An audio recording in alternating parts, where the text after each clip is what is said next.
ஒரு ஊரில் கண்ணம்மான்னு ஒரு அம்மா இருக்காங்க. அவங்களுக்கு 2 பசங்க. பெரிய பையன் பேர் ராமு, சின்ன பையன் பேர் சோமு. அந்த பெரிய பையன் பார்த்தீங்கன்னா, வீட்டுக்கு அடங்காமல் தண்ணி அடிச்சுட்டு ஊரை சுற்றிட்டு அம்மாட்ட காசு வேணும்னு சொல்லி பிரச்சனை பண்ணிவிட்டு அந்த மாதிரி இருக்கிற ஒரு பையன். ஊர் வம்பெல்லாம் இழுத்துட்டு வந்துட்டு பிரச்சனை பண்ணிகிட்டு இருக்கக்கூடிய பையன். சின்ன பையன் பார்த்தீங்கன்னா, அப்படியே அவனுக்கு ஆப்போசிட்டான பையன். ரொம்ப ஒழுக்கமானவன்.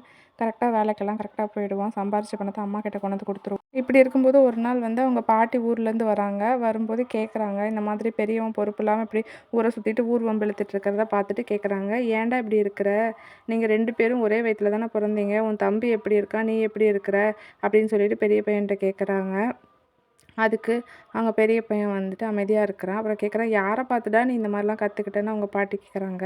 அதுக்கு அந்த பெரிய பையன் சொல்கிறான், நான் அப்பாவை பார்த்து தான் இந்த மாதிரி கற்றுக்கிட்டேன் அப்படின்னு சொல்கிறான்.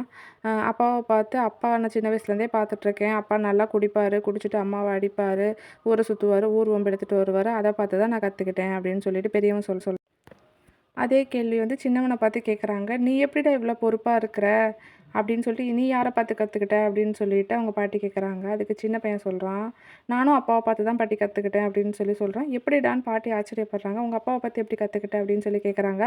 அதுக்கு அந்த சின்ன பையன் சொல்கிறான், அப்பா சின்ன வயசுலேருந்தே குடிக்கிறதும் அம்மாவை அடிக்கிறதும் ஊரை சுற்றிட்டு வம்பிழுத்துட்டு வர்றதும் இந்த மாதிரி கெட்ட பழக்கம்லாம் நான் பார்த்து பார்த்து இந்த மாதிரி நம்ம வந்து பழகக்கூடாது, இந்த மாதிரி நம்ம வந்து கட்டின பொண்டாட்டியை அடிக்கக்கூடாது, ஊர் சுற்றக்கூடாது, நல்ல பையனாக வாழணும் அப்படின்னு சொல்லிட்டு நானே எனக்குள்ள ஒரு கட்டுப்பாடு வச்சுக்கிட்டேன்.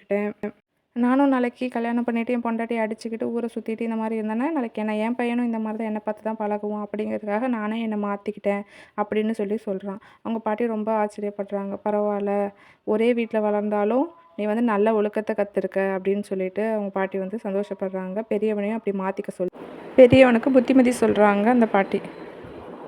வீடியோ பிடிச்சிருந்தா லைக் பண்ணுங்கள், ஷேர் பண்ணுங்கள் அண்ட் சப்ஸ்கிரைப் பண்ணுங்கள். Thank you friends.